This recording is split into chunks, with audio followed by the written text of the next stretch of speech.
Muy bien, buenas tardes a todos. Esperando que se encuentren bien, vamos a dar inicio o vamos a continuar, mejor dicho, con respecto al video que checamos o que checaron ustedes la sesión pasada. Entonces, primero que nada, comentarles, todos pudieron descargar el video, lo miraron, hay dudas. Yo creo que ahorita es el momento de poderlas checar.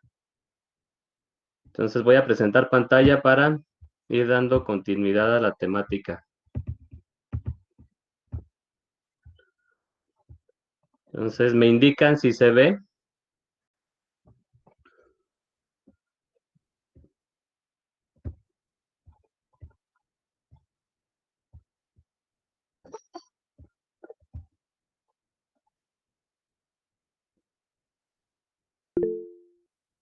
Ok.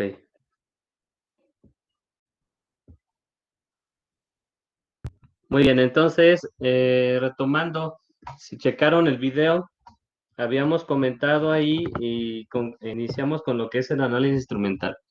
Entonces ya habíamos checado en qué consiste el análisis instrumental. Recuerden, y solamente reconceptualizando un poco, el análisis instrumental es la extensión o es una materia de apoyo para la química analítica. Sigue siendo lo mismo, no lo podemos ver por separado. La única diferencia es que en el análisis instrumental generalmente es la aplicación más tecnológica. Entonces, de acuerdo a los avances tecnológicos, se ha ido evolucionando la química analítica respecto a la aplicación de nuevos equipos o nuevas tecnologías. Entonces, en eso consiste lo que es la evolución de la química analítica. Iniciábamos con un análisis volumétrico. ¿Qué significaba análisis volumétrico? En este caso es específico para quienes, para cuantificar en este caso o evaluar tipos de sustancias que se encuentran en volúmenes e indirectamente tipos de sustancias que se encuentran en sólido, en sentido de la densidad para la relación con respecto al volumen. Entonces, de ahí ha ido evolucionando con respecto a las revoluciones industriales.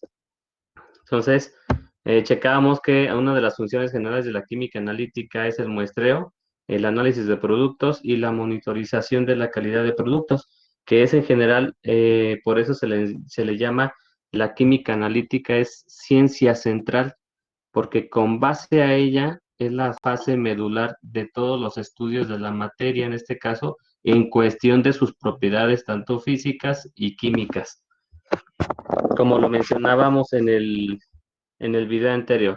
Entonces, checamos también que ya habíamos definido que la química analítica pues, es la rama de la química que se encarga de estudiar la materia, de identificar, cuantificar y evaluar la materia. Entonces, la química analítica se clasifica en dos, los métodos analíticos son dos, los que son cualitativos y cuantitativos, que a su vez tanto los cualitativos y cuantitativos vienen siendo los clásicos y los instrumentales. Es decir, los métodos clásicos también se van a clasificar en cualitativos y cuantitativos, y los métodos instrumentales también se van a clasificar en cualitativos y cuantitativos. ¿Qué quiere decir? Que podemos obtener la información tanto de ambas. Solamente en el caso de los instrumentales, pues es de una forma más optimizada. Entonces habíamos retomado que en el caso de los métodos clásicos,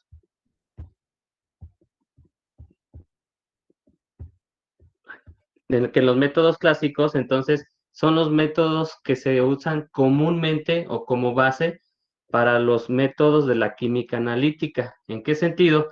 Generalmente estos métodos clásicos no se van a dejar de lado con los instrumentales. ¿Qué quiere decir?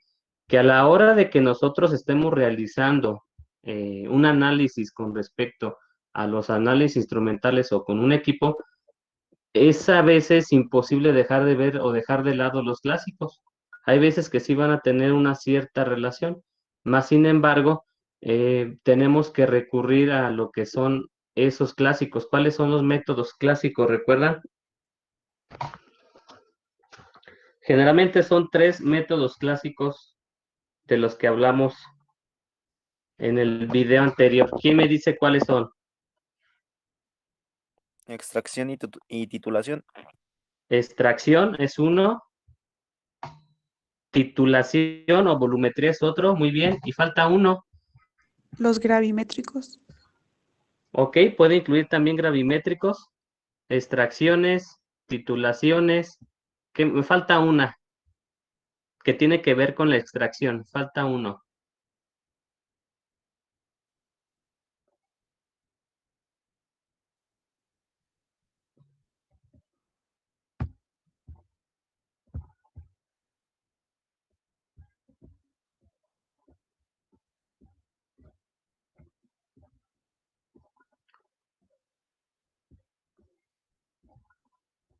¿Quién se acuerda? Falta uno. ¿La qué? La destilación. Entonces, si se fijan, los métodos clásicos se consideraban como volumétricos. ¿Por qué? Porque estábamos hablando generalmente o indirectamente de un volumen o sólido correspondiente. Entonces, en ese sentido, los métodos clásicos los clasifican, válgame la redundancia, en tres. Y ya los que acabamos de comentar, ustedes me dicen dónde entran. Entonces, los métodos clásicos generales son la precipitación. Uno de los métodos clásicos es la precipitación. De aquí tiene que ver con lo que es la gravimetría. ¿Por qué? ¿Qué significa precipitación? ¿Quién me dice qué es precipitación? ¿Y cuál es la diferencia con la sedimentación? ¿Recuerdan qué es eso? ¿Cuándo es precipitación y cuándo es sedimentación?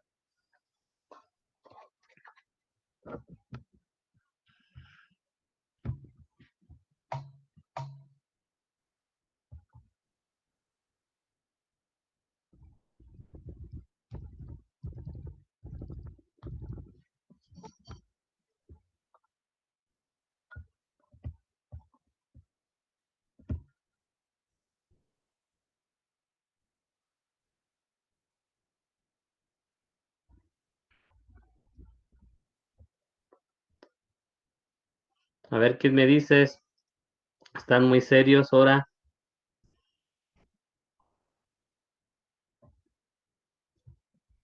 A ver, Adrián,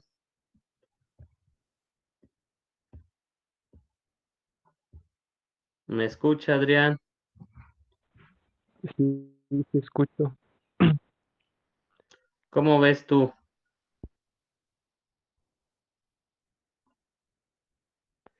Dijimos que cuál era la diferencia entre precipitación y sedimentación, o cómo, no escuché bien, Ajá, perdón. estamos hablando de los métodos clásicos, los básicos, los más clásicos, que dentro de ahí incluimos generalmente la precipitación, incluimos la extracción e incluimos lo que es la destilación.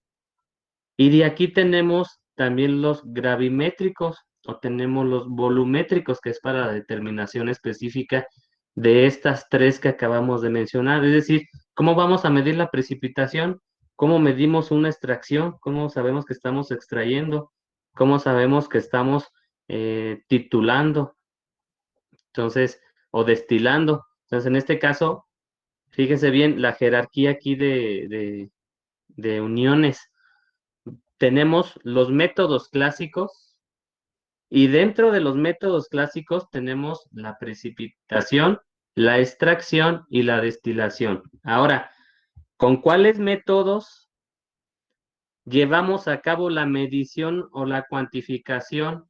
En este caso, de la precipitación, ¿cómo cuantificamos, en este caso también, la extracción y cómo cuantificamos la destilación?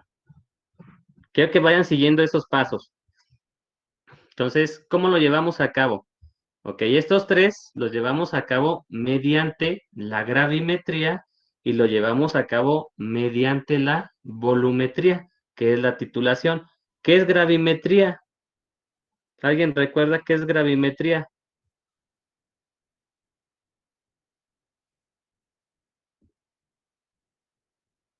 Pesar, como medir el peso. Es medir el peso, es medir exactamente el peso. Y estábamos hablando precisamente de eso cuando estamos hablando de la precipitación.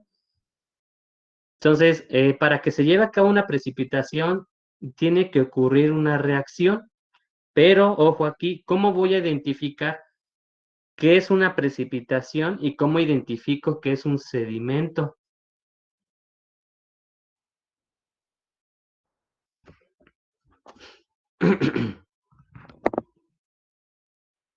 Entonces, para evaluar cuánto se está precipitando, lo tengo que llevar por un método de gravimetría, ¿no?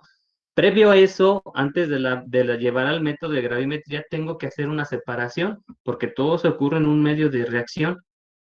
Entonces tengo que hacer una decantación, tengo que hacer una filtración para poder obtener directamente el precipitado. El precipitado estamos hablando de un sólido. Ese sólido se va a tener que llevar a pesar posteriormente para checar su gravimetría, es decir, para checar qué cantidad de soluto obtenemos en ese tipo de reacción.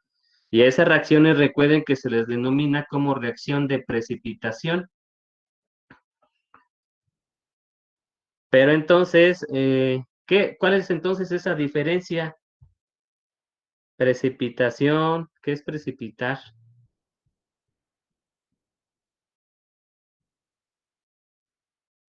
La formación de un sólido. Tiene que ver con la formación de un sólido, sí. Más sin embargo, en la sedimentación también estamos hablando de sólidos. ¿Cuál será entonces la diferencia? Fíjense bien, entonces, cuando estamos hablando de una precipitación, estamos hablando que es el producto de una reacción química. ¿Qué quiere decir esto? Que a veces como productos de las reacciones químicas, al formar los productos, estos tienden a precipitarse. ¿Por qué? Porque son productos que son insolubles. Entonces esos productos insolubles ya reaccionaron. ¿Qué quiere decir? Que formaron un enlace. ¿De qué tipo de enlace? Pues dependiendo del precipitado que se esté formando. Generalmente son los enlaces de tipo covalente, ya en algunos de los casos, dependiendo son enlaces iónicos.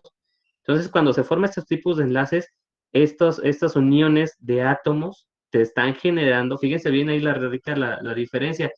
Estas uniones de átomos por medio de enlaces, porque están reaccionando, ¿qué quiere decir eso? Que se están uniendo, están cediendo, están absorbiendo electrones y están formando un complejo. Ese complejo en este caso va a ser un sólido. Eso es una precipitación, es un insoluble y es una precipitación porque se va hacia dónde, como es insoluble y tiene alto peso molecular con respecto a los demás componentes, pues se dirige hacia dónde, hacia el fondo, de dónde, de donde se esté llevando a cabo, en este caso, la reacción química. Esto le llamamos como un precipitado. No sé si en las reacciones químicas ustedes noten que está como estado sólido y al lado o como subíndice tienen PP, que significa que es producto o resultado de la reacción como un precipitado. Entonces PP significa precipitado. Ok, ahora, ¿qué es un sedimento? Pues un sedimento ya en este caso también tiene que ver por efecto de la gravedad y efecto en este caso, de las disoluciones. ¿Qué significa eso? Cuando, por ejemplo, vamos a poner de ejemplo una suspensión. Todos conocen y han tomado o han utilizado una suspensión. Generalmente las suspensiones las utilizan más en los antibióticos para poder, ¿qué es una suspensión? Pues eh, es en este caso solubilizar el principio activo o el soluto en otra fase, en este caso la fase líquida.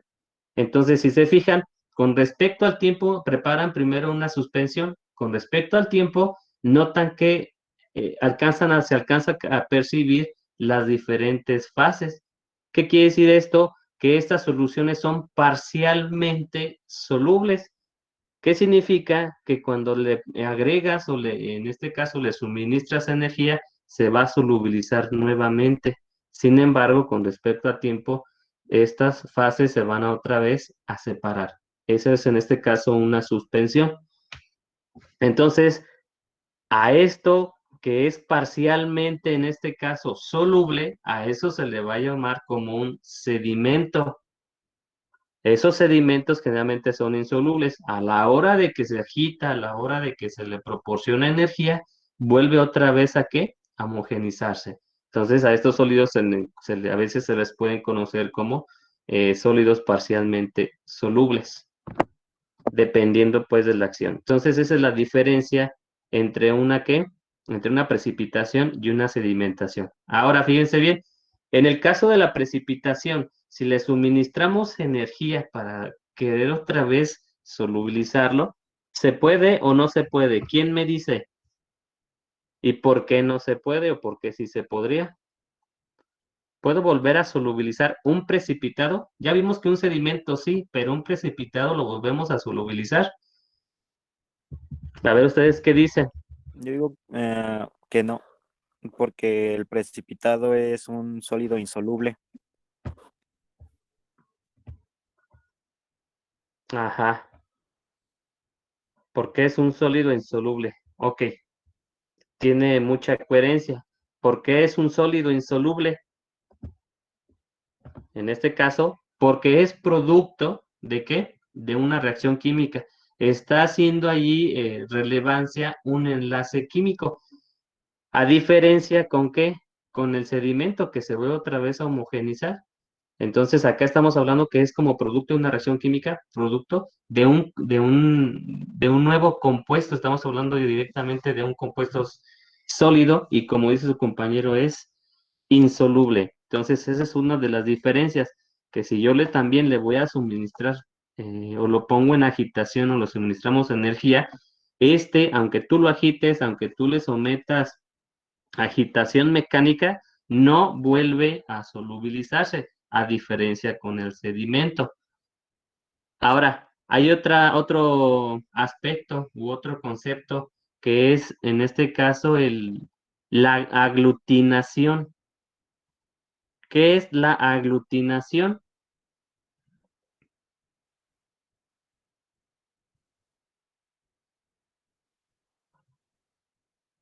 Que pueden ser estos tres aspectos son muy parecidos, ¿eh?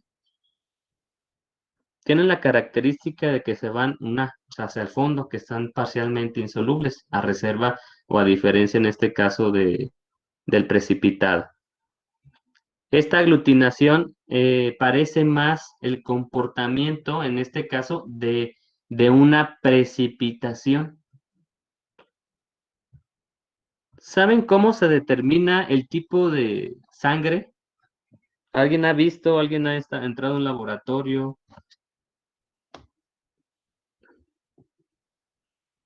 No, Ok, para eso toman muestra sanguínea y le ponen ciertos tipos de anticuerpos o de aglutinantes. Entonces, en este sentido, en la sangre, lo que va a reaccionar con respecto a la solución para determinar, es una solución directa de O positivo, de O, de A positivo, de B positivo, en el cual si este reacciona y se aglutina en la sangre, ¿qué quiere decir? Que forme conglomerados de anticuerpos. Aquí es la unión de un complejo de anticuerpos. Entonces, en ese sentido, a eso se le menciona como una aglutinación. ¿Por qué aglutinación? Porque aquí se están formando mucho mayor cantidad, como en este caso en la sangre, en los eritrocitos se encuentran ese tipo de receptores, van entonces a reaccionar con los anticuerpos con respecto a A, con respecto a B, dependiendo de. Entonces, en ese sentido, estamos hablando de una aglutinación porque estamos hablando de mayor cantidad de anticuerpos que están siendo unidos hacia un mismo receptor o a distintos tipos de receptores. Entonces, a eso le llamamos como aglutinación, que también es enfocado por medio de un complejo. Entonces, una reacción química genera entonces la precipitación. Cuando hablamos de cierto tipo de anticuerpos con antígenos, dependiendo a esto se le llama como, en este caso, aglutinación. Y la sedimentación, pues, ya la conocemos directamente. Ok, entonces es lo que checábamos en esos aspectos.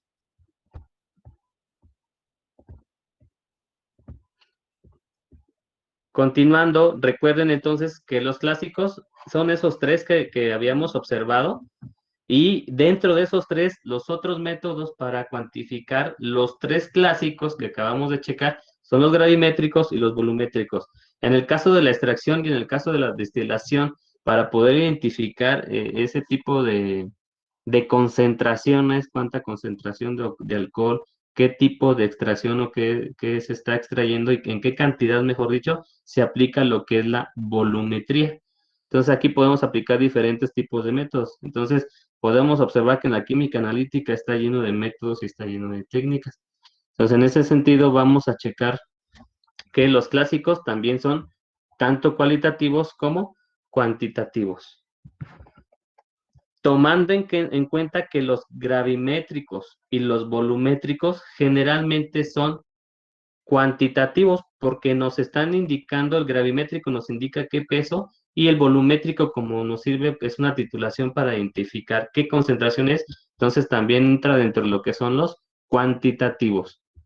Ok, checando los análisis, en este caso con respecto a los métodos instrumentales, checábamos esta lista.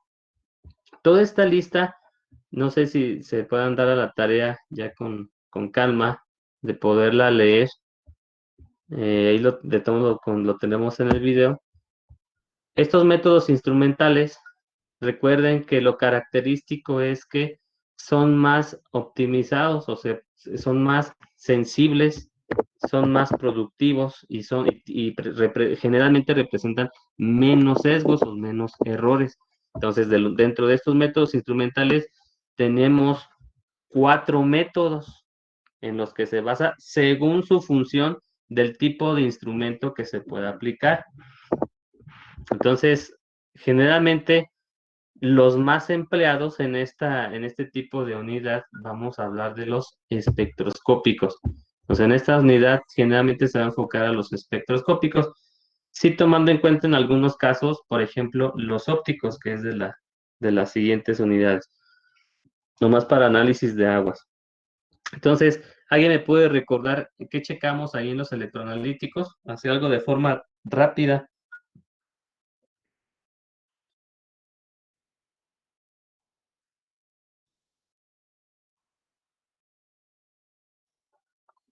¿En qué consiste ese método instrumental? Electroanalíticos, ¿qué significa? Que este tipo de métodos generalmente analizan o se puede interpretar la diferencia de qué, un cierto tipo de diferencia de voltaje o de conductividad eléctrica. ¿Quiénes proporcionan esa conductividad eléctrica? ¿Qué me puede producir esa diferencia de electricidad? Vamos a mencionarlo, de potencial eléctrico. ¿Dónde podemos observar un potencial eléctrico? Que es a lo que se enfoca este tipo de método, electroanalíticos. Ya los mencionábamos, ¿cuáles son? En el pH, En el potencial de hidrógeno, sí, esos potenciales de hidrógeno son los que nos proporcionan esa diferencia de potencial. ¿Quiénes específicamente provocan esa diferencia de potencial? Pues lo va a provocar en este caso los protones. ¿Y quiénes más? Los iones. Exactamente, generalmente los que, los iones, hablando en general.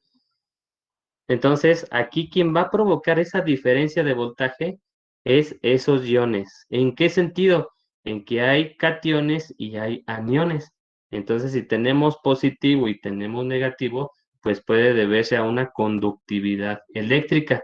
Por lo tanto, dentro de los métodos instrumentales se especifica o se emplea para analizar diferencias de voltajes o diferencias de potencial eléctrico. Y cuando estamos hablando de diferencias de potencial eléctrico es porque estamos hablando de como lo dijo su compañera, del pH. Y estamos hablando generalmente ¿de qué otra cosa? ¿Qué me falta? Es la más básica, de la conductividad eléctrica. Entonces, estos dos aspectos generalmente son más aplicados para la identificación o en este caso, cuantificación, la cuantificación de las características del agua. No solamente de las características del agua, sino que para preparar soluciones a veces tienen que estar en medio ácido o medio básico. Entonces, este tipo de instrumentos es lo que apoya a este tipo de métodos, a los métodos instrumentales.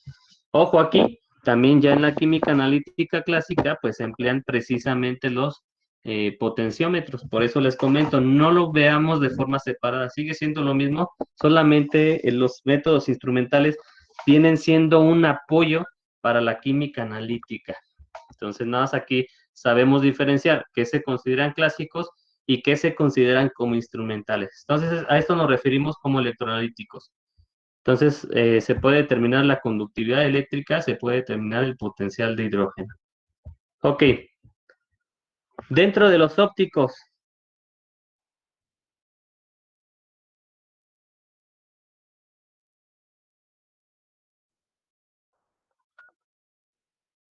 ¿qué sucede aquí?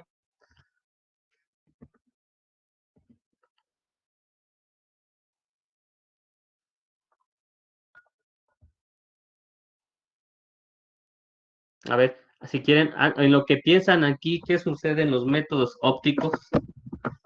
Por eso les comento, si hay dudas, pues de una vez hay que checarlas, tienen que ir quedando claro esto. Dentro de los métodos electroanalíticos, ¿cuál sería un ejemplo? ¿Para qué me serviría en el agua determinar la conductividad eléctrica?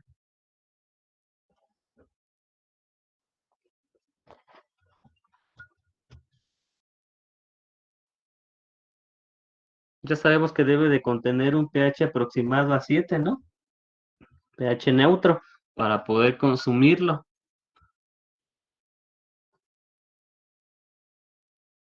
Pero si le checamos la conductividad eléctrica, ¿qué quiere decir esto? ¿Qué tanto pasa la conductividad? ¿Qué tanto esta sustancia que es agua puede conducir o puede dejar pasar la electricidad?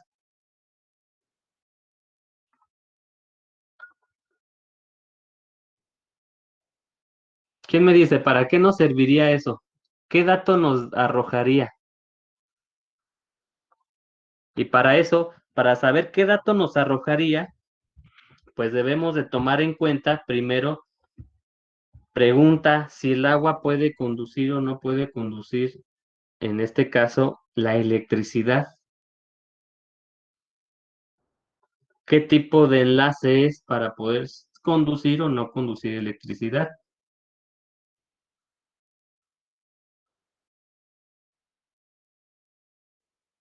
A ver, Alan Jair, ¿me escucha?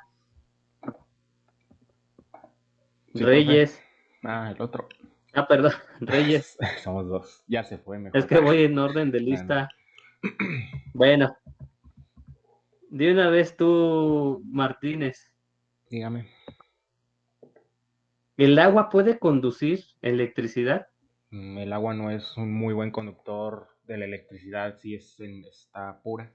Más bien yo diría que es un semiconductor, pero cuando tiene iones disueltos o ciertos metales, se vuelve muy buen conductor de electricidad. Entonces yo creo que para eso serviría en este caso la electroquímica, ¿no? Para ver si tiene iones o no el agua. Ok, gracias, Alan. Es correcto lo que tú estás comentando. Fíjense bien, el agua generalmente, acuérdense que todos los enlaces covalentes son malos o bajos conductores de electricidad, si no es que hasta nulos. ¿Por qué? Porque de ahí o se requiere una diferencia de potencial para poder, en este caso, llevar a cabo la conducción eléctrica. Entonces, si nos vamos al enfoque del enlace covalente del agua, pues sabemos que es puras moléculas de ¿qué? De H2O, y generalmente no tiende a conducir el agua, perdón, la electricidad, hasta que se le añaden. Entonces, ¿por qué la conduce? Porque a veces nos encontramos con agua dura o con agua con iones o agua con minerales. ¿De dónde viene el agua con minerales? Pues de la tierra, ¿no? ¿Por qué nos llega y por qué a veces se electrocutan? Si es cierto que el agua no conduce electricidad, se electrocutan porque el factor, dependiendo del voltaje con el que esté interactuando, si es alto, pues obviamente no lo va a detener.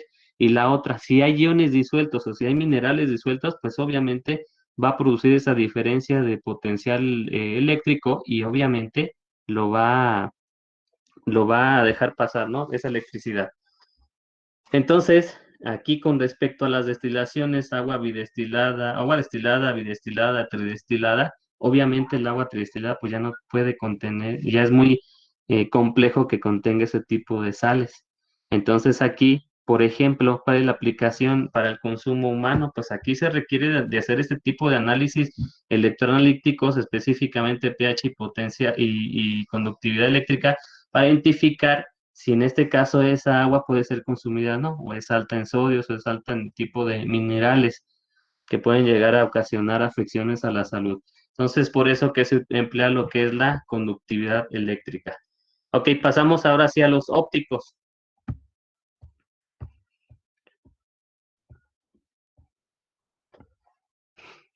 ¿A qué se enfocaban los métodos ópticos? Alexa, ¿me escucha? ¿A qué sí que, perdón, profe? Es que no escuché la pregunta. ¿En qué se enfocan o a qué se enfocan los métodos ópticos?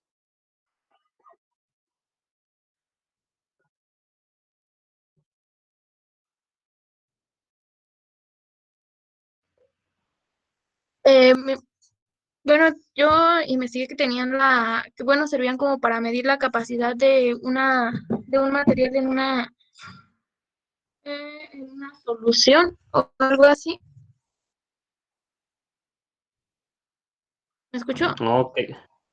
Sí, nada, dejas muy abierta lo que es la definición. Nada más ahí chécale un poquito más.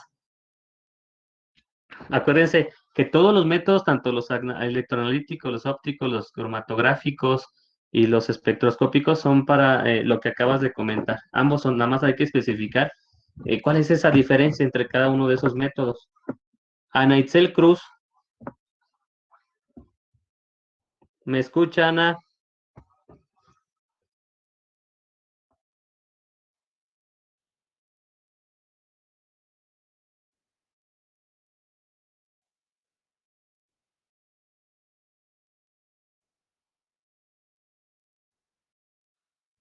Ok. ¿En qué consisten los ópticos, Ana?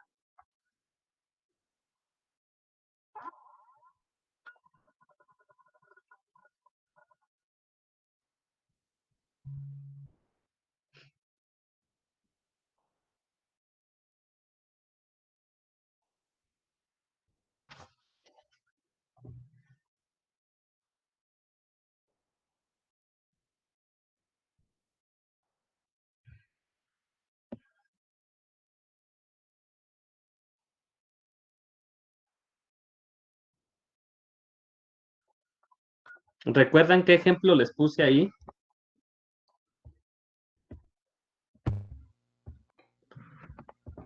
Entonces estamos Sí, checando los ópticos. Ah, adelante. para cuantificar azúcares dependiendo del paso de la luz. Exactamente. Acuérdense que estos métodos ópticos corresponden precisamente a la incidencia de la radiación electromagnética, pero esta incidencia de radiación electromagnética puede ser cualquier luz. ¿Qué quiere decir? Que este aparato o este se le conoce como refractómetro, que a este aparato simplemente se le va a colocar, eso lo tenemos en laboratorio, ojalá podamos subir para que los conozcan, se le puede, solamente se le coloca lo que es la muestra a analizar o la prueba que deseas hacer y lo llevas a la luz para verificar ese paso de luz. Entonces aquí solamente se va a identificar que con base a la cantidad de luz reflejada o con base a la cantidad de luz refractada, parcialmente obviamente, de la muestra. ¿Qué quiere decir? Que, como dice su compañera, lo empleamos generalmente para azúcares. ¿Cómo que lo empleamos para azúcares? En este caso nos sirve para la identificación de la concentración o de la cantidad de azúcares. Esto no nos dice generalmente, no es un método cualitativo, es un método cuantitativo. Entonces, ¿qué sentido es? Que, fíjense bien, ¿por qué nos ayuda para determinar la concentración de azúcares en una determinada bebida, si lo quieren checar así? Entonces, dependiendo del paso de luz, obviamente, si hay mayor partículas o mayor cantidad de elementos, por ejemplo, de azúcar, va a impedir el paso de la luz. Esto interfiere un poco en el paso de la luz. Entonces, ¿qué sucede aquí? Que a mayor concentración, ¿qué va a pasar con la luz? Pues la luz, estamos hablando de dos fenómenos que ocurren aquí. Si puede ser, en este caso, reflejada o puede ser refractada. En el caso de la reflexión, es porque este fenómeno se da porque está aumentando la concentración de azúcares en una cierta bebida. Entonces, el paso de la luz, recuerden que tienen un comportamiento dual, en este caso es comportamiento como partícula, hace pasar la radiación electromagnética hacia esas partículas y ¿qué sucede? Que es reflejada, no permite el paso de la luz debido a la alta concentración de azúcares. Ok, ¿y qué pasa en el caso contrario cuando la luz es refractada? Es porque existe una menos concentración en este caso, hablando de los azúcares, existe una menos concentración que hace que sí permita en algún sentido pasar esa radiación electromagnética que es la luz. Y eso es lo que es medido ahí en el refractómetro. Entonces es una medida indirecta para poder determinar qué tantos azúcares tienen con los grados Brix de las soluciones. Ok, en el caso de los cromatográficos o los de separación,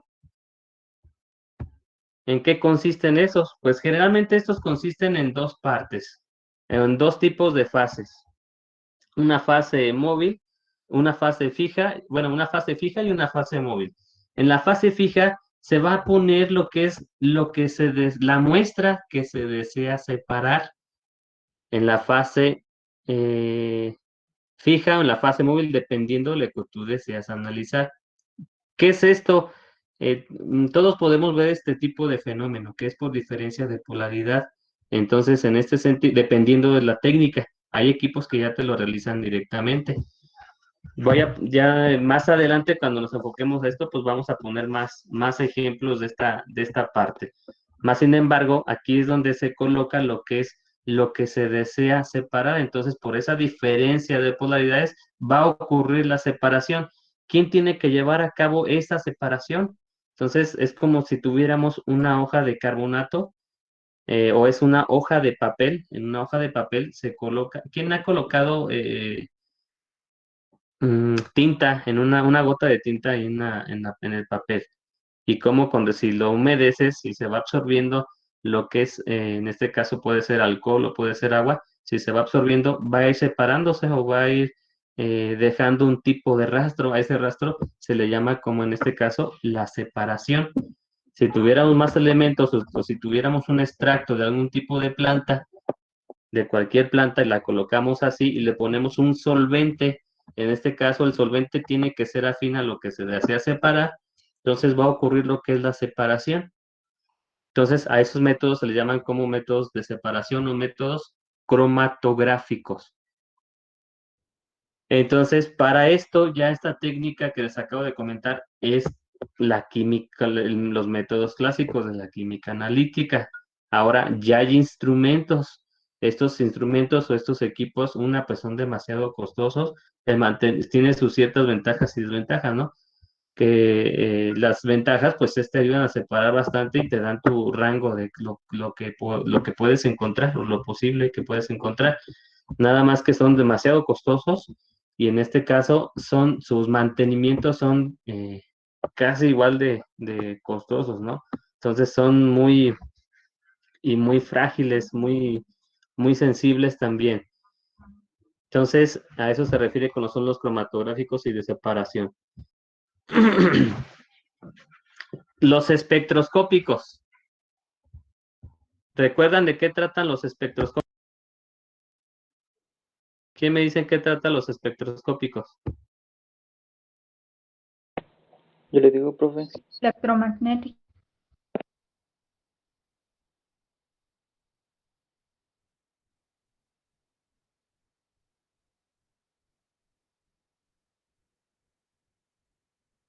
A ver, permítame tantito.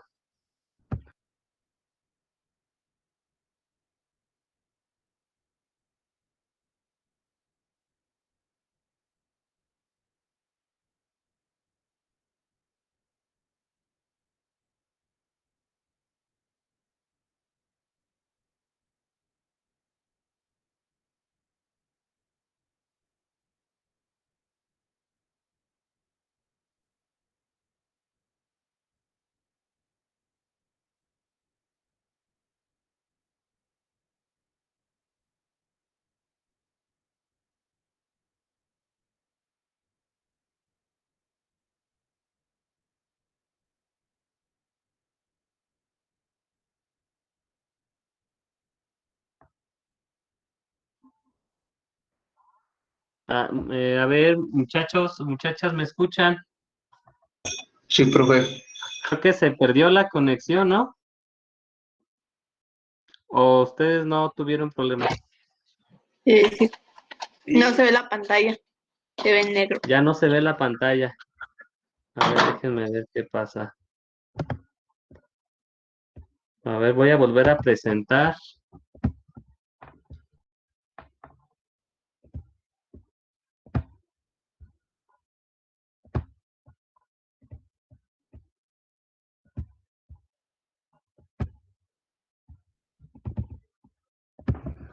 Ok.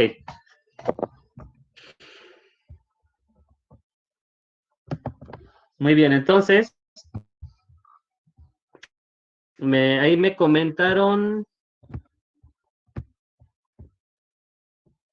que es la radiación electromagnética.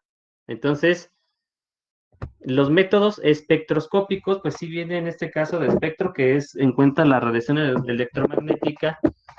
Y sí, en este caso, estos métodos sí se basan con base en la radiación electromagnética. ¿Qué significa eso?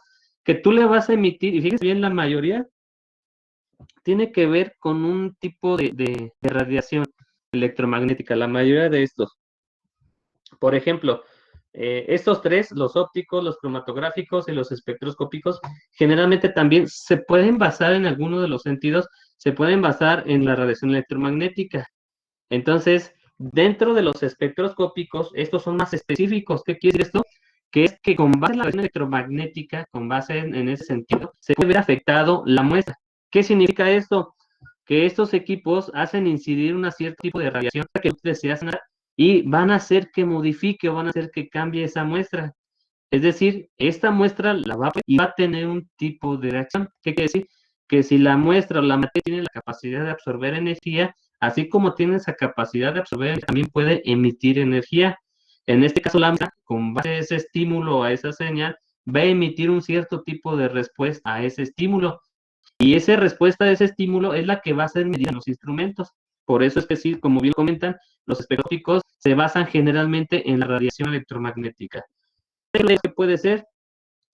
Que en la química analítica clásica realizamos titulaciones.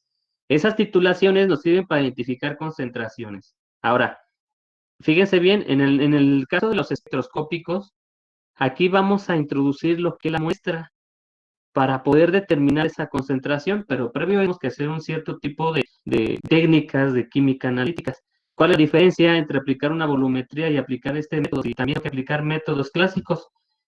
También, entonces la diferencia es que un equipo generalmente va a ser más sensible, va a ser más específico y va a disminuir en este caso los sesgos. ¿Qué quiere decir? Que va disminuyendo los tipos de interferencias que se puedan ver implícitas durante el proceso el proceso analítico. Ojo aquí, también no todo es allí pues puras gráficas de los equipos, no todo es eso, sino que aquí la otra de métodos instrumentales es dependiendo del operador. Si el operador sabe manipular el equipo, si el operador sabe cómo tomar una pipeta, sabe cómo preparar una solución, obviamente el equipo pues va a venir a sumar, te va a dar unos resultados confiables. Sin embargo, si no se está preparando bien la solución, si no se pipetea correctamente, si no se toma el sólido adecuado, la cantidad es adecuada, tanto de agua y de sólido, entonces obviamente el equipo, aunque sea bastante sensible, bastante específico o más exacto, de todos vas a tener resultados que son erróneos o que no son tan confiables debido a cómo nosotros generalmente llevamos esa operación. Entonces aquí, dentro de los métodos instrumentales, tiene que ver mucho si están calibrados y quién los está operando.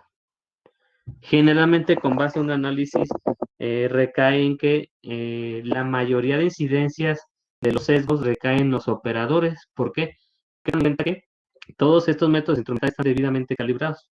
Claro, no siempre es de operador, también puede haber errores dentro de los instrumentos, pero generalmente con ese tipo de análisis recaen más en los operadores. ¿Qué quiere decir eso? Debemos estar más conscientes de lo que estamos realizando. Entonces, y esos son los métodos instrumentales que aquí los podemos ver.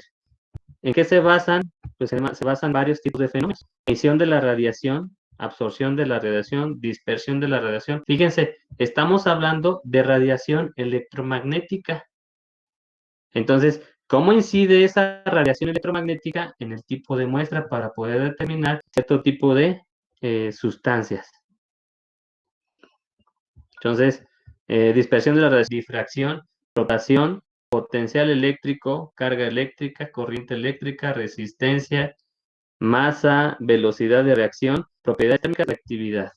Generalmente son de los más empleados. Son los clásicos e instrumentales. Aquí incluimos instrumentales, incluimos algunos de los clásicos. Bueno, checamos también lo que es un instrumento. Ya sabemos qué es lo que es un instrumento, ¿no?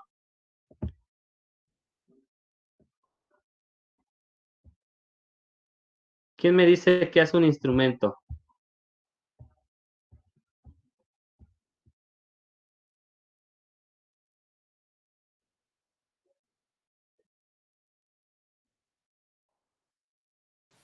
Eh, digamos que tiene un receptor que recibe la señal de la sustancia o la muestra y la procesa para emitir alguna información. Sí, eso es lo que hace un instrumento, va muy ligado. Aquí hay que comprender algo. Para comprender lo que hace un instrumento, hay que comprender que cualquier materia tiene diferentes tipos de propiedades, tanto propiedades físicas como propiedades químicas o ambas, físico-químicas. Fíjense bien, entonces, si a esa muestra le estás aplicando una señal o un estímulo, ¿qué va a pasar con esa muestra? Que es lo que acabo de comentar, va a tener una respuesta. Vamos a estar alterando ese tipo de propiedades tanto físicas como químicas. A eso nos referimos con este aspecto. Entonces, ¿qué es lo que hace ese instrumento? Como les menciona su compañera, pues ya lo que contiene. Entonces, lo que hace el instrumento es convertir esas señales químicas o físicas quién, de la muestra, las va a convertir, fíjense bien, las convierte en una información que se pueda interpretar por el operador o por el investigador. ¿Qué quiere decir? Que va a convertir las respuestas de las señales del analito para que podamos comprenderla. Entonces, en ese sentido, podemos definir que un instrumento es un dispositivo de comunicación entre alguien y información sí pueda interpretar por el ser un investigador, perdón. Entonces, ¿qué es lo que es entonces un instrumento? Pues es el dispositivo de comunicación en quién y quién, entre el sistema de estudio y el investigador, o entre la muestra problema y el investigador. ¿Queda claro? Entonces ahí identificamos esos dos aspectos. ¿Qué es lo que hace un instrumento y qué es un instrumento? Entonces mencionábamos también los componentes de los instrumentos. Generalmente estos componentes son la mayoría de para los espectrofotómetros, más sin embargo también los podemos encontrar. Estos van a variar, fíjense bien, pueden variar dependiendo del método o dependiendo de la técnica. Se puede ir cambiando el tipo de procedimientos por el tipo de análisis que se realiza. Entonces, tenemos que primero se necesita un generador de señal. ¿Por qué es importante el generador de señal? Eso se requiere para poder llevar a cabo esa manipulación o esa radiación electromagnética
¿Por qué es generador de señal? Porque va a llevar a cabo una radiación electromagnética hacia quién, hacia la muestra problema o hacia el analito.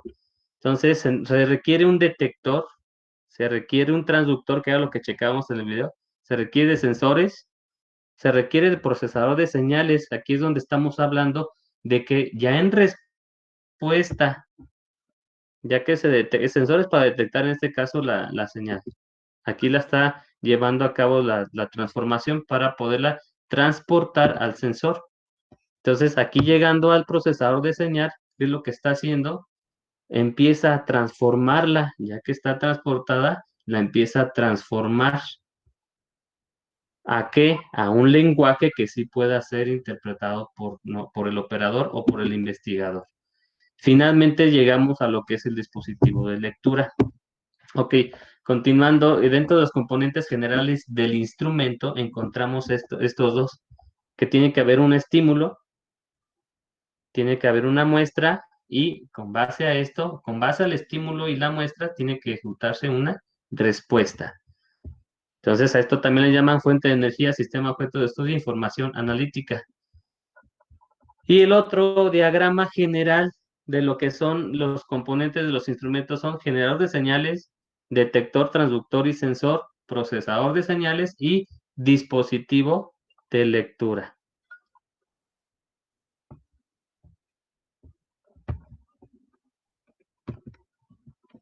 Hablamos de que este comportamiento de fuente de radiación, este diagrama que se presenta aquí, es específico, la mayoría, para un espectrofotómetro. ¿Qué es un espectrofotómetro? Es el equipo que presentamos en este punto.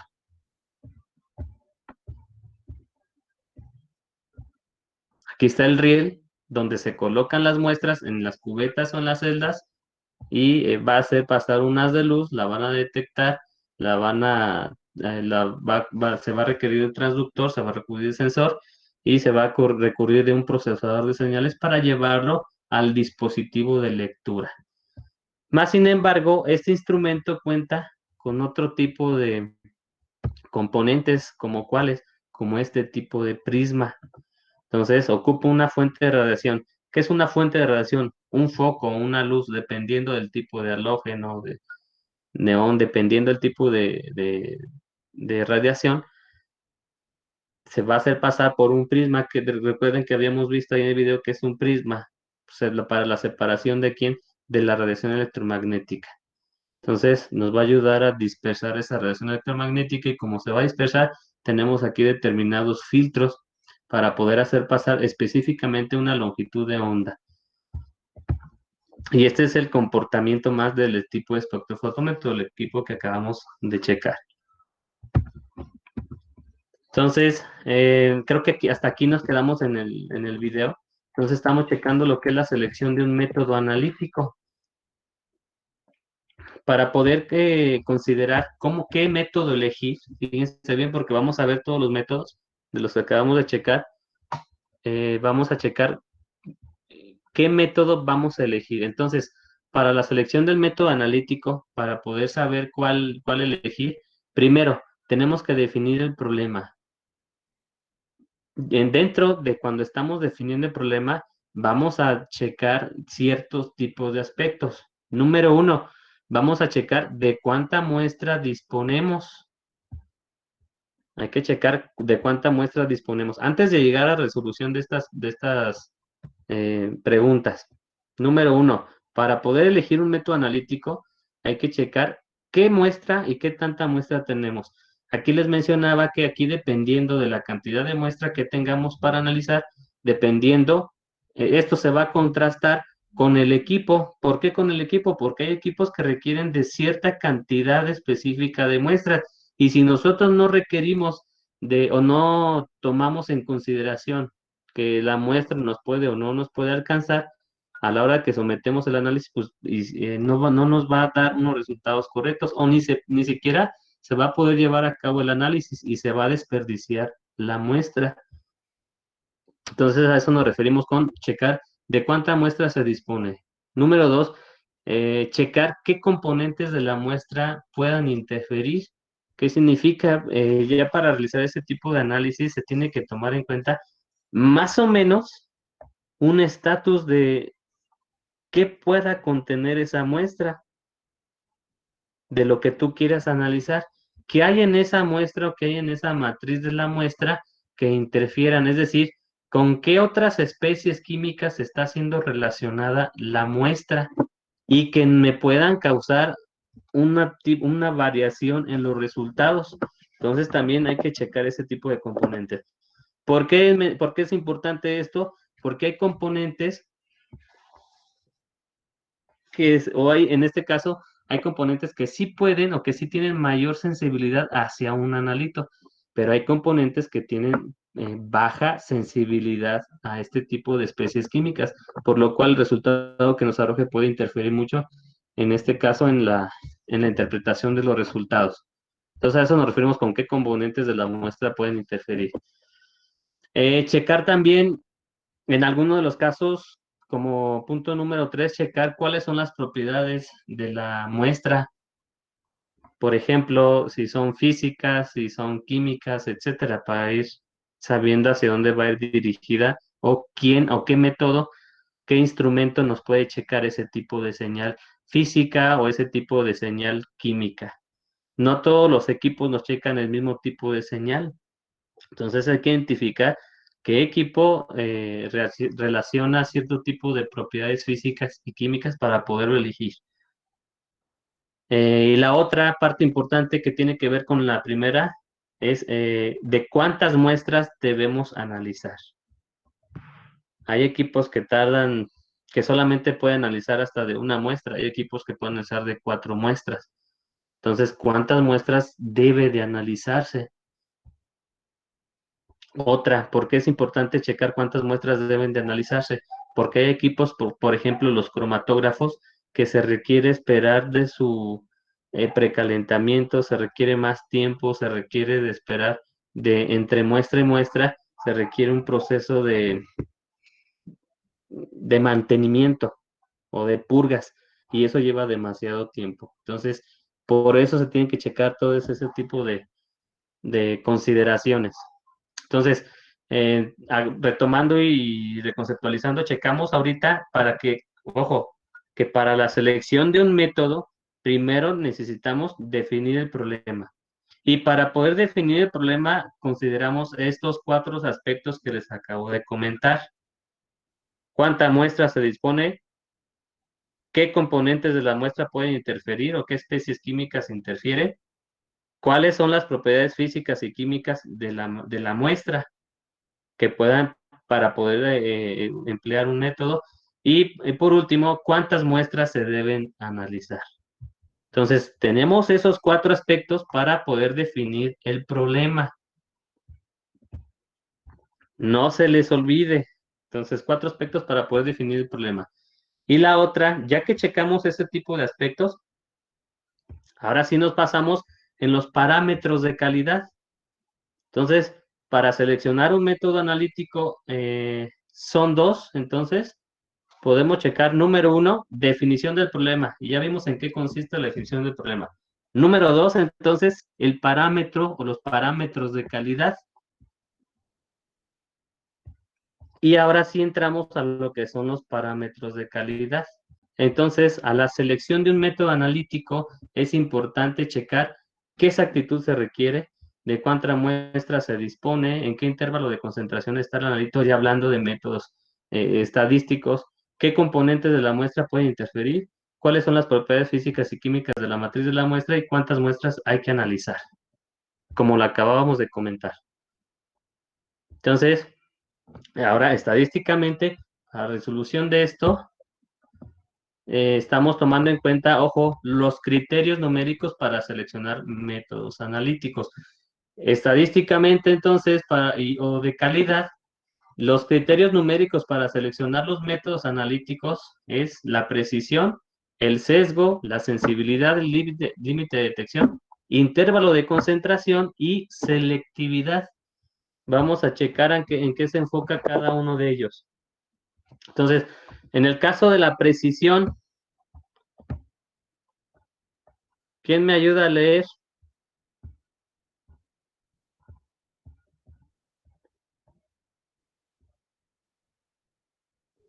Yo, Ok, por favor. precisión. Es el grado de concordancia mutua entre los datos que se han obtenido de una misma forma. La precisión nos va a indicar la medida del error aleatorio o indeterminado de un análisis. Ok, entonces fíjense bien, para elegir un método, cualquier también instrumento, debemos de tomar en cuenta qué precisión tiene ese instrumento. Entonces, ¿qué es la precisión? Recordando, es el grado de concordancia entre los datos que se han obtenido de una misma forma. ¿Qué quiere decir esto? Que si tú tienes un protocolo y ese protocolo se puede realizar en diferentes laboratorios, les tiene que dar aproximadamente el mismo ¿qué? El mismo resultado, independientemente si cambió la técnica, pero tiene que ser una precisión. A eso se refiere con la precisión. Entonces, con base a los métodos analíticos, los parámetros, los criterios de calidad son este tipo de, de métodos o de parámetros. Número uno es la precisión. Que lo realices 1000 veces, que lo realices donde sea, si llevas a cabo el mismo protocolo, te tiene que dar el mismo resultado. Siguiente, ¿quién me ayuda a leer?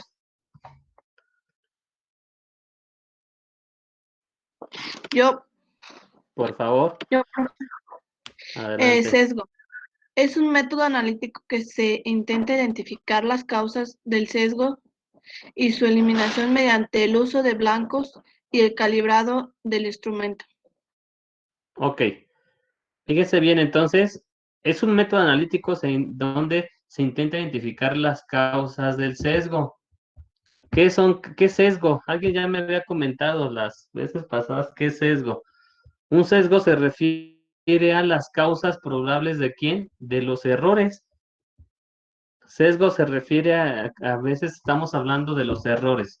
Ese sesgo es una desviación entonces del comportamiento ideal. ¿En qué sentido? Que esa desviación del comportamiento o para la obtención del resultado, si se ve si ese comportamiento para la obtención de resultados se ve afectada por sesgos, ¿qué quiere decir? Se ve afectada por errores, pues voy a tener, en este caso, unos resultados no confiables.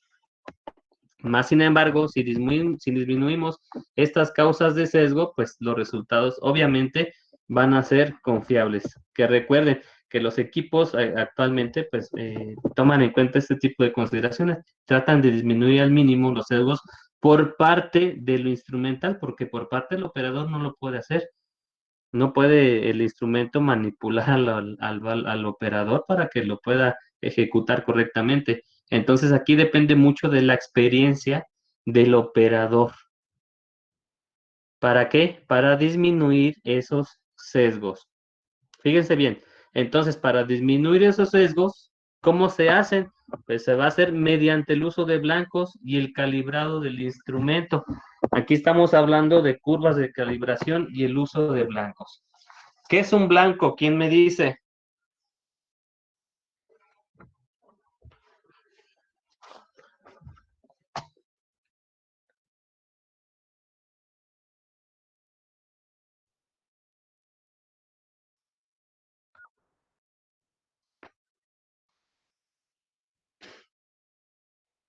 Es una muestra. Blanco es una muestra, no directamente. ¿Por qué? Porque el blanco no se va a analizar directo. A ver, recuerden qué es un blanco. A ver si queda claro con lo que les voy a comentar. Fíjense bien. A ver, se pretende analizar, ojo, se pretende analizar en este caso agua con sal o cloruro de sodio. Tenemos que checar cuánto cloruro de sodio hay en cierta cantidad de agua. Ok, entonces en ese sentido tenemos que tomar en cuenta una muestra. De ahí tomamos muestra y recuerden, de la muestra tomamos la alícuota y de la alícuota lo que nos interesa es analizar en este caso el analito. ¿Quién es el analito aquí en este ejemplo?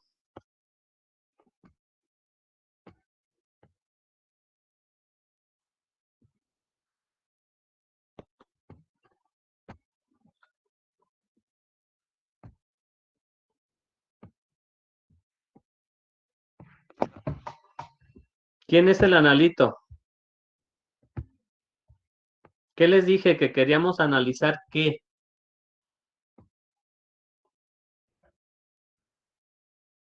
Cloruro de sodio. Cloruro de sodio. Entonces, el analito, ¿quién va a ser? Pues la especie química. En este caso, la especie química es cloruro de sodio. Ok, ahí lo tenemos. Tenemos interferencias ahí por otro tipo de especies químicas.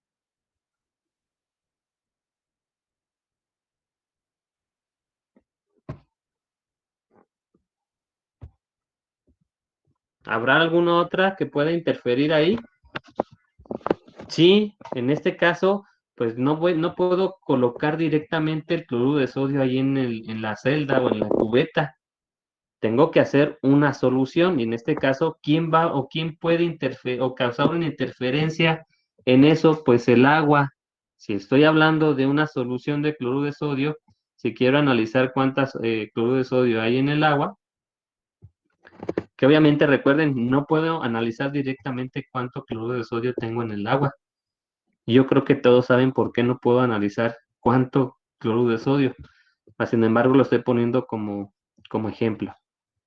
Entonces, fíjense bien, ya tenemos esa parte.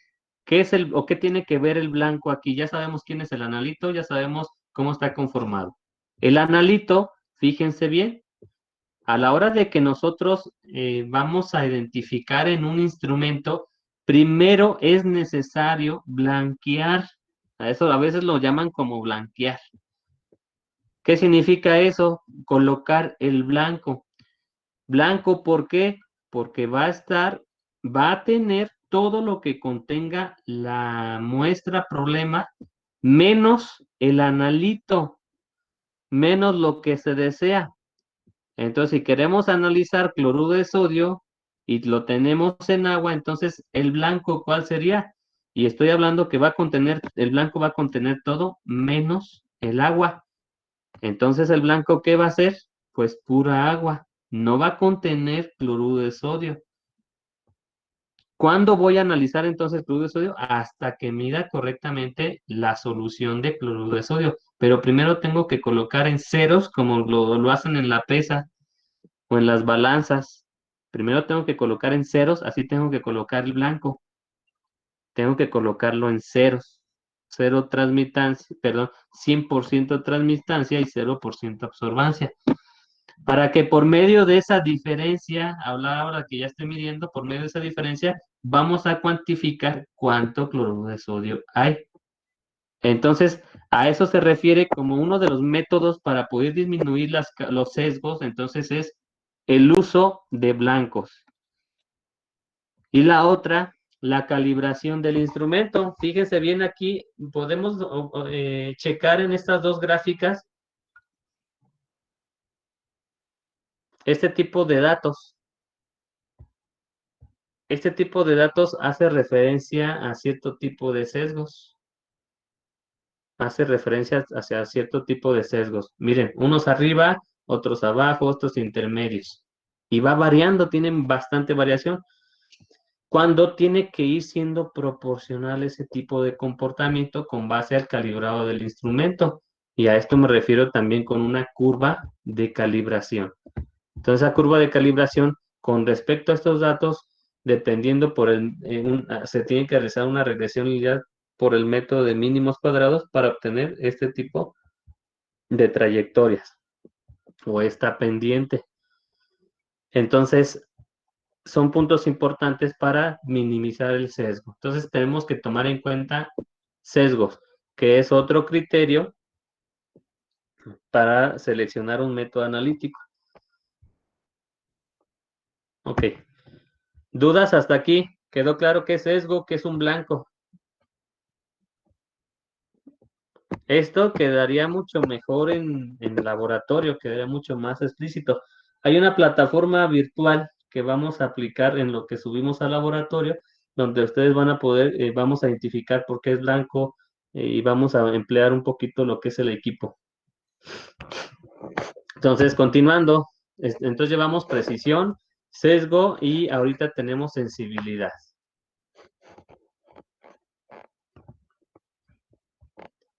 Cuando estamos hablando entonces de sensibilidad, nos menciona que es la capacidad de un método para diferenciar pequeñas variaciones en la concentración del analito. ¿Qué significa eso? Que tenemos que elegir entonces un método, un instrumento, donde ese método, ese instrumento sea capaz de detectar bajas concentraciones del analito. ¿Por qué? Porque a lo mejor hay equipos que dependiendo de su funcionamiento, dependiendo de su sensibilidad o exactitud, no son capaces de, en este caso, de detectar concentraciones muy bajas, pero hay equipos que sí son mucho más sensibles, a esto nos referimos. Ahora, fíjense bien, por otra parte, una cosa es la sensibilidad y la otra cosa es que con respecto a una curva de calibración, podamos nosotros influenciar esa sensibilidad. Cuando hablo de sensibilidad es por parte del equipo. Cuando hablo de la curva de calibración ya es directamente por parte del operador. Entonces, ¿qué quiere decir? Que para hacer una curva de calibración tengo que tomar en cuenta esas fluctuaciones o esas variaciones de concentraciones. En pocas palabras, significa que voy a tomar en cuenta desde concentraciones muy bajas para poder entonces, ahora sí, poder realizar ese análisis y que con base a la curva de calibración podamos identificar concentraciones pequeñas. Entonces, fíjense bien, por eso dice aquí, está limitada por factores de la pendiente de la curva de calibración, es decir, por la curva de calibración, que es lo que acabo de comentar. Y está también dependiendo de la reproducibilidad o la precisión del sistema de medida, que es lo que acabamos de ver. Entonces, la sensibilidad depende de la curva de calibración y depende de tanto de la reproducibilidad como de la precisión. Cuando hablamos de precisión y reproducibilidad, estamos hablando generalmente de aspectos iguales. Ya sabemos lo que es precisión. Ya sabemos que la precisión es que cuando se lleve a cabo un cierto protocolo, donde lo quiera que lo lleves, cuantas veces lleves a cabo ese cierto tipo de protocolo, te tiene que dar generalmente el mismo resultado. Claro, hay sus oscilaciones, ¿no? No todo es al 100% perfecto. Más sin embargo, sí se apega más a la precisión. Entonces, esto está limitado a la reproducibilidad. ¿Por qué a la reproducibilidad? Porque si yo no tomé en cuenta ciertos factores del protocolo para la sensibilidad de este instrumento, para cómo empleo el instrumento, cómo preparé la muestra, si no hay precisión en cómo preparar la muestra, si no hay precisión en cómo emplear el equipo, cómo calibrarlo, etcétera, obviamente voy a afectar la sensibilidad del método o de los criterios numéricos para seleccionar un método analítico. A eso nos referimos con la sensibilidad. Entonces depende, fíjense bien, depende parcialmente también del operador. Pero ya cuando el instrumento está calibrado, está bien, tiene mantenimiento, etcétera, y tenemos y que nos falla la sensibilidad es porque no es nuestra curva de calibración o es la reproducibilidad o la precisión del proceso de análisis. A eso se refiere con sensibilidad. También presentamos otro criterio que es el límite de detección. Es muy parecido al anterior o tiene que ver con el anterior. Estos últimos se asemejan un poquito más. Entonces, límite de detección. ¿Quién me ayuda a leer?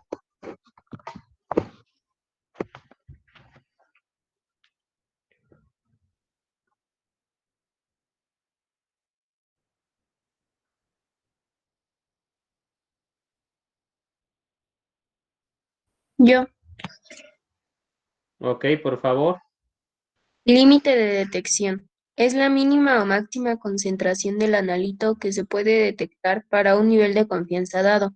El límite depende de la relación entre la magnitud de la señal analítica y el valor de las fluctuaciones estadísticas de la señal del blanco.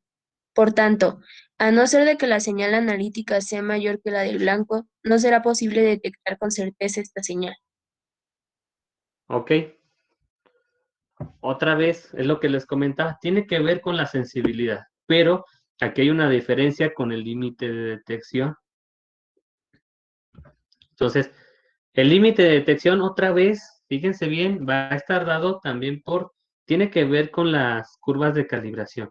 Entonces, un método, un equipo, tiene límites. ¿Qué quiere decir? Que puede medir hasta ciertos rangos, hasta 0.01 molar, y de ahí puede medir hasta 3 molar.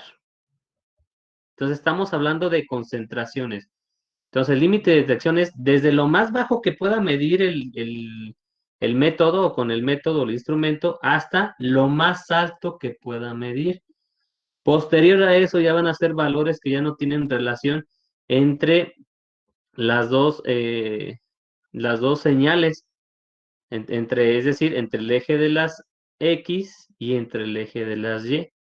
Entonces, si estos dos ya no tienen relación, si tienen un mínimo, si ya aquí ya es el tope, obviamente ya no va a tener mucho más allá. Si hasta aquí ya es el tope final, pues ya no se va a poder medir más. Entonces, a esto nos referimos con el límite de detección. Como lo dice aquí, es la mínima o máxima concentración del anito que puede detectar para un nivel de confianza dado. ¿Qué significa nivel de confianza dado? Que hasta ahí los resultados, hasta esos límites que se especifican dependiendo del instrumento, dependiendo del método, se especifica hasta ahí que los resultados van a ser confiables. Más sin embargo, si nos sobrepasamos de esas concentraciones, ya sea mínima o ya sea máxima, el nivel de confianza ya no va a ser directamente proporcional. Quiere decir que los resultados que podamos obtener no van a ser tan confiables. Entonces, ¿de qué depende el límite de detección? Pues va a depender de la señal analítica, que es lo que tenemos aquí en el eje de las Y. Va a depender de la señal analítica y el valor de las fluctuaciones estadísticas de la señal del blanco. Ya habíamos hablado del blanco. Si aquí tenemos error en el blanco, pues voy a medir una concentración errónea. La otra, si en el blanco yo coloqué el analito donde no debería de colocar el analito, entonces el siguiente o la siguiente muestra, pues voy a medir incorrectamente. Entonces, este límite de detección se va a ver afectado por el tipo de blanco con respecto a la señal analítica. ¿Listo? Bueno, pasamos al siguiente, que es el intervalo lineal. ¿A qué se refiere el intervalo lineal? ¿Quién me ayuda a leer?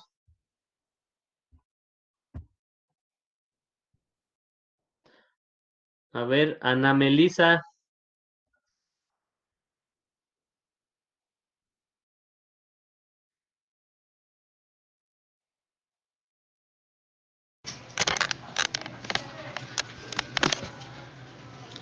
Este parámetro va desde la concentración más pequeña a la que se puede realizar en medidas cuantitativas hasta la concentración a la que la curva de calibrado se desvía de la linealidad.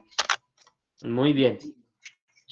Ok, entonces, el intervalo lineal, ¿de dónde a dónde va? Dice, va de la concentración más pequeña a la que pueda realizar en medidas cuantitativas hasta la concentración. En este caso podemos hablar hasta la concentración más alta. ¿Cuál es la diferencia entonces entre el intervalo lineal y el límite de detección? Porque también estamos hablando de una baja concentración o de una alta concentración. Entonces, cuando estamos hablando del límite de detección y del intervalo lineal, la diferencia es que no estamos enfocando, en este caso, la concentración más baja y no estamos enfocando la concentración más alta. Este criterio entonces va enfocado a lo que es el intervalo, el lapso que hay entre la concentración más baja y la concentración más alta. ¿Queda claro? Entonces, ¿quién va a definir en este caso las concentraciones más altas? Otra vez, la curva de calibración. Ojo ahí. Entonces, si se fijan, tiene que ver muchos estos con la curva de calibración. Nada más hay que cuidar el sentido. Aquí el sentido nos está diciendo que la concentración a la que la curva de calibrado se desvía de la linealidad. Entonces, en ese sentido, entonces el intervalo lineal hace referencia más al proceso o al intervalo que hay entre la concentración más baja y la concentración más alta. A diferencia que en el límite de detección es hasta qué concentración más baja puede medir y hasta qué concentración más alta puede medir, perdón, y aquí solamente mide el intervalo, que es correspondiente a la curva de calibración. Hablamos de selectividad. Siguiente criterio, ya vamos a ir culminando con esto. Cuando estamos hablando de selectividad, nos dice aquí, indica el grado de ausencia de interferencias con otras especies que contiene la matriz de la muestra. Dice, lamentablemente ningún método analítico está totalmente libre de esas interferencias y se suele realizar diversas etapas para minimizar sus efectos. ¿Cuáles serían esos efectos? ¿O cuáles serían esas etapas para minimizar los efectos? ¿Qué quiere decir esto? Que cuando estábamos hablando de selectividad, tenemos que seleccionar específicamente, tenemos que preparar la muestra, ojo, tenemos que preparar la muestra para que solamente nos queden las especies químicas o la matriz de la muestra del analito que se le desea, en este caso, analizar. Entonces, a eso nos referimos como selectividad. ¿Qué tanto interfieren o qué tantas interferencias contiene la muestra? Y si contiene interferencias, ¿qué etapas podemos hacer para que no afecte este tipo de interferencias? ¿Quién me dice ahí? ¿Cuáles serían las etapas para minimizar sus efectos?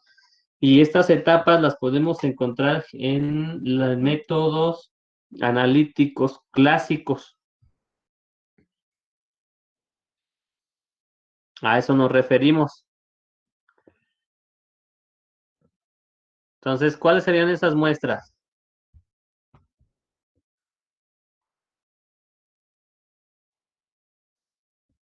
¿Qué notan aquí? En el inciso D, en esta muestra podemos encontrar mayor cantidad de ¿qué? De interferencias. Aquí podemos encontrar menor cantidad, aquí menor que la anterior, y aquí en el inciso A podemos encontrar que están libres de interferencias. En eso se refiere lo que es la selectividad. Para eso, entonces, yo tengo que ir preparando la muestra y me tengo que basar en algunos de los métodos clásicos, como cuáles. Unos pueden ser como la decantación, puede ser como o como en este caso, como la filtración. ¿Qué quiere decir? Tenemos que ir reduciendo, dependiendo de la muestra, tenemos que ir reduciendo ese tipo de interferencias. Entonces, que nos van a pegar al final de cuentas a los sesgos. Entonces, tenemos que ir reduciendo esos sesgos, reduciendo, en este caso, las interferencias. Entonces, tiene que ser más selectivo, que lo que vayamos a analizar no esté correspondiendo o correlacionado con otras especies químicas. Y si lo hay, tenemos que tomar en cuenta entonces bien cómo se va a realizar a cabo esa curva de calibración o ese tipo de blancos, ya previamente aplicando algún tipo de situaciones de métodos analíticos. Cuando no puedo aplicar entonces métodos analíticos, tengo que checar el blanco y tengo que checar la curva de calibración. No se les olvide.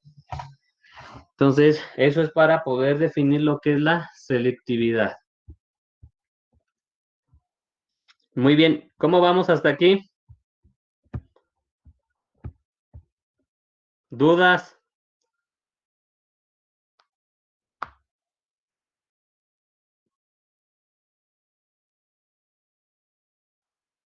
¿Va quedando claro o no va quedando claro?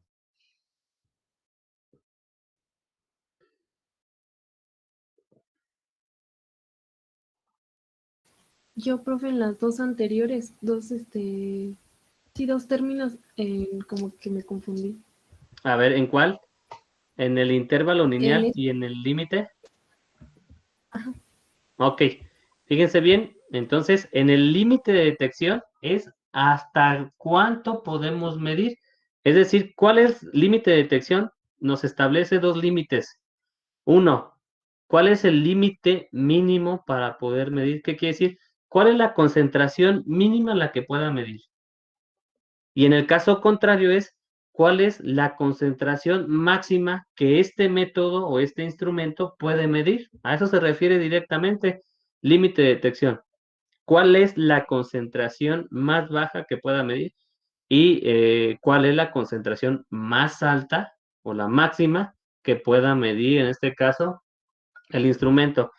Y en el caso del intervalo, como lo dice aquí, se va a especificar solamente de dónde a dónde mide. No se va a enfocar a la más baja y no se va a enfocar a la más alta, como en el caso anterior. Se va a enfocar en los intervalos de medición. ¿Entre qué intervalos y qué intervalos voy a medir con respecto a las concentraciones? Por ejemplo, voy a medir de 5 en 5, voy a medir de 10 en 10, voy a medir de 1 en 1, voy a medir de 20 en 20. Entonces hace más referencia al camino que va desde la más baja a la más alta, pero no como límites. Aquí no hay límites. Aquí solamente se va a enfocar a los intermedios entre la baja y entre la máxima. No sé si quedó claro. Profe, ya, gracias. Ok. Bueno, los demás no los escucho o ya se fueron.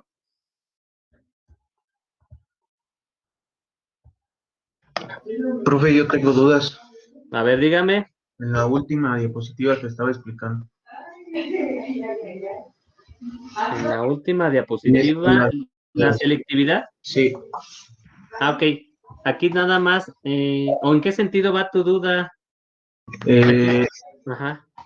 le entendí que hay interferencias en las soluciones que están ahí en el dibujo, pero no le entendí cómo, o sea, a qué se refiere. Ah, ok.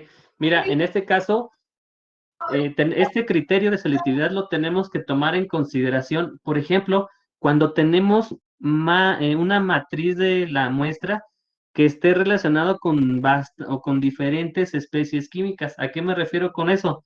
Te voy a poner un ejemplo muy brusco, muy tosco. Hace referencia a cuando, fíjese bien, si quiero realizar una muestra de suelo, por ejemplo, quiero saber cuántos minerales hay en una muestra de suelo o una muestra de tierra, si lo quieren checar así.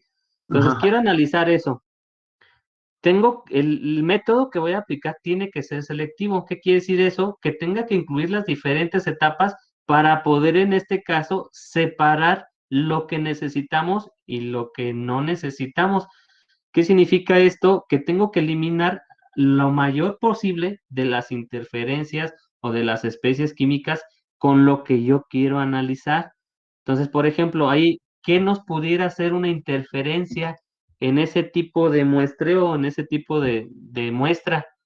¿Qué nos pudiera interferir? Si yo quiero analizar específicamente las sales, cuántas sales tiene, y a lo mejor quiero medirle el pH también a ese tipo de solución derivado del suelo.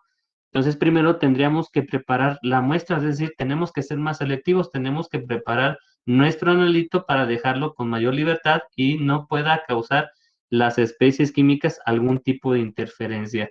Entonces, en este caso, tendríamos que realizar una centrifugación, a lo mejor tendríamos que realizar una decantación o tendríamos que realizar una filtración para poder quitar todas esas interferencias que no me van a servir para nada y poderme enfocar a lo que yo pueda medir. A eso nos referimos generalmente con la selectividad. ¿Qué tanto me interfieren las especies químicas con la muestra que yo deseo analizar? Entonces, generalmente lo que se desea es que sea libre de interferencias. En algunos casos sí se puede, en algunos casos es muy complejo. Entonces, la selectividad tiene que ver con la cantidad de interferencias con otras especies químicas que tiene la muestra o que tiene, como lo menciona aquí, que tiene la matriz de la muestra. A eso nos referimos con selectivos. si tu instrumento o tu método, aunque tú tengas interferencias, te va a poder cuantificar una buena selectividad o te va a poder cuantificar directamente el analito. Hay equipos que sí lo pueden presentar, hay equipos que sí presentan una alta selectividad. ¿Qué quiere decir? Que aunque tengamos algunas interferencias, nosotros podemos manipular ese instrumento para poderlo especificar hacia lo que nosotros queremos. Y para ello también tiene que ver con lo que es el blanco. No sé si quedó claro la... Sí, sí, profe, sí quedó claro. Ok, Gracias. de nada.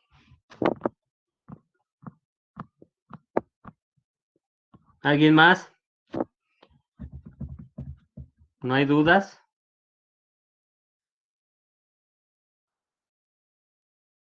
Bueno, en el caso, si no hay dudas, tarea, curva de calibración. Ojo aquí, ¿qué vamos a ocupar para la siguiente clase? Bueno, que me estén checando el material de curva de calibración. Quiero que sepan ustedes qué es una curva de calibración, para qué nos puede ayudar una curva de calibración.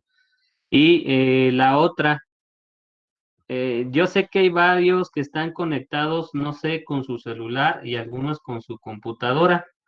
Entonces, eh, para la siguiente clase, si se pudiera conectarse con cualquier dispositivo que esté manejando Excel, lo vamos a requerir. Entonces vamos a ocupar un poquito ahí de Excel para que lo tome en consideración la siguiente clase. Entonces, esas son las consideraciones para la siguiente. El día de hoy aquí le vamos a dejar, nada más que sí ocupo para la siguiente que todos tengan Excel, a lo mejor en sus dispositivos se puede, pero de preferencia que esté libre, que ustedes lo pueden manipular de forma más directa y más sencilla. Entonces, el día de hoy aquí le vamos a dejar, nos vemos la siguiente clase, no se les olvide lo que les acabo de pedir. Bueno, pues entonces nos vemos la siguiente clase, que tengan un excelente día y cuídense mucho. Cualquier cosa, pues ya me la Gracias. hacen saber ahí con su compañero jefe de grupo. Hasta luego, buen día. Gracias. Hasta luego, profe, gracias. Hasta luego.